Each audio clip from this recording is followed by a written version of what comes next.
আপনাদের সাথে একটু আগে এখানে কথা বলেছি, আমি একই কথা বারবার বলবো। আপনারা আজকে আপনাদের মাধ্যমে প্রিয় নগরবাসীর কাছে যে একটা আহ্বান আছে, আমাদেরকে একটু সচেতন হতে হবে। বারবার জলবদ্ধতা হওয়ার অন্যতম আরেকটা কারণ হলো আমরা যেখানে যত্রতত্র ময়লা ফেলি, আবর্জনা ফেলি, নির্দিষ্ট জায়গায় রাখবো। আমরা চেষ্টা করছি, চেষ্টা চালিয়ে যাব। এই লেকগুলো সব রাজুকের আন্ডারে, আমি বারবার বলছি। এটা সিটি কর্পোরেশনের পক্ষ থেকে আমরা কেন এসেছি আজকে নগরবাসী যাতে স্বস্তিতে থাকতে পারে, দুর্ভোগ যাতে পোহাতে না হয়।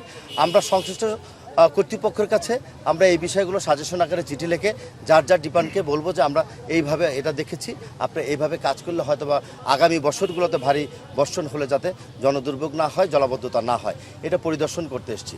সিটি কর্পোরেশন সবার জন্য, আমরা যে কোনো ডিপার্টমেন্টকে যখন যা বলে আমরা আমাদের পক্ষ থেকে সেই কাজগুলো আমরা করে দিই। রাজুকও যদি আমাদের কাছে সহযোগিতা চায় আমরা সেটাও করে দিই। এতদিন লেক পরিষ্কার করেছি আমরা, রাজুকের চেয়ারম্যান সাহেব আমাদেরকে সহযোগিতা চেয়েছে, আমরা করেছি। নগরবাসী শান্তিতে থাকবে, এটা আমরা এটা কামনা করি। আমাদের নৈতিক দায়িত্ব, সিটি কর্পোরেশনের প্রশাসক এবং আমাদের ইঞ্জিনিয়ার ডিপার্টমেন্টের যারা আছেন সবাই এখানে উপস্থিত আছেন। তারা সরজমিনে আসার একটা কারণ হলো এটাকে প্ল্যান ওয়াইজ বিচ্ছিন্নভাবে অপরিকল্পিতভাবে যাতে ভবিষ্যতে কোনো কাজ না হয় সেই ব্যাপারগুলো দেখার জন্য আমরা এখানে এসেছি।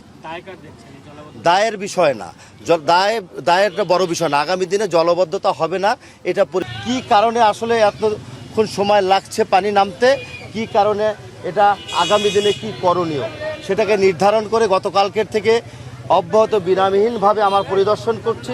আজকেও বিভিন্ন জায়গায় আমরা যাব। গতকালকে যেখানে যেখানে আমাদের হট স্পটগুলো ছিল সেখানে অলরেডি পানি নেমে গেছে। সেই পানি নামার পিছনে আমার সিটি কর্পোরেশনের পরিচ্ছন্ন কর্মী যারা আছেন তারা বৃষ্টির মধ্যে ভিজে তারা সকাল বিকাল রাত্রে পর্যন্ত অব্যাহতভাবে কাজ করেছে এবং অন্ততপক্ষে তাদের কাছে সহানুভূতি দেখানোর জন্য আমি এবং আমার অফিসারদের সাথে করে নিয়ে গিয়েছিলাম। আজকেও বিভিন্ন জায়গায় যেখানে পানি জমাট আছে অল্প অল্প, সেখানে আমার কর্মীরা সিটি কর্পোরেশনের পক্ষ থেকে সেখানে কাজ অব্যাহত রেখেছে। আজকে যেখানে দাঁড়িয়ে কথা বলছি সেই যে লেকগুলো হলো আমাদের রাজধানী উন্নয়ন কর্তৃপক্ষের রাজুকের, ওনারা এটা তত্ত্বাবধান করে ওনাকে দেখাশোনা করেন। সিটি কর্পোরেশনের পক্ষ থেকে নগরবাসী হয়তোবা অনেক কিছুই তারা জানে না এবং নগরবাসীর একটা আবেদন থাকে, একটা আসার জায়গা থাকে যে সিটি কর্পোরেশনের প্রশাসক বা মেয়র মহোদয়রা।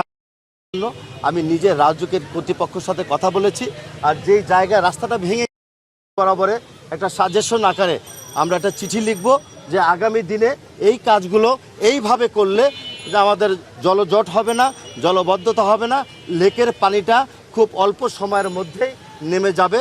লেকের পানি উপচিয়ে যাতে গুলশান সোসাইটি কিংবা অন্য সোসাইটির কোনো রাস্তায়, বাড্ডা সোসাইটির রাস্তায় সেই পানিগুলো যাতে না যায়, এরকম একটা পরিকল্পনা আমরা করেছি আমাদের ইঞ্জিনিয়ার ডিপার্টমেন্ট।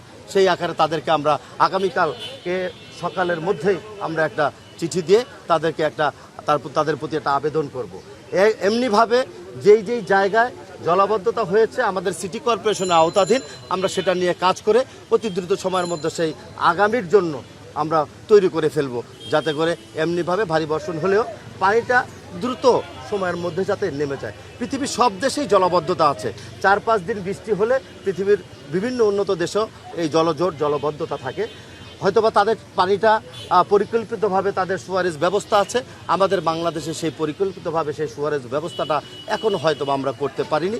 তবে সিটি কর্পোরেশনের ডিএনসিসির পক্ষ থেকে আগামী যে ড্রেনেজ ব্যবস্থাগুলো চলমান কাজ এখনও অব্যাহত আছে, সেই কাজগুলো যদি আমরা দ্রুত সময়ের মধ্যে শেষ করতে পারি, আশা করছি এই জলবদ্ধতা আরও অনেকাংশে কমে যাবে।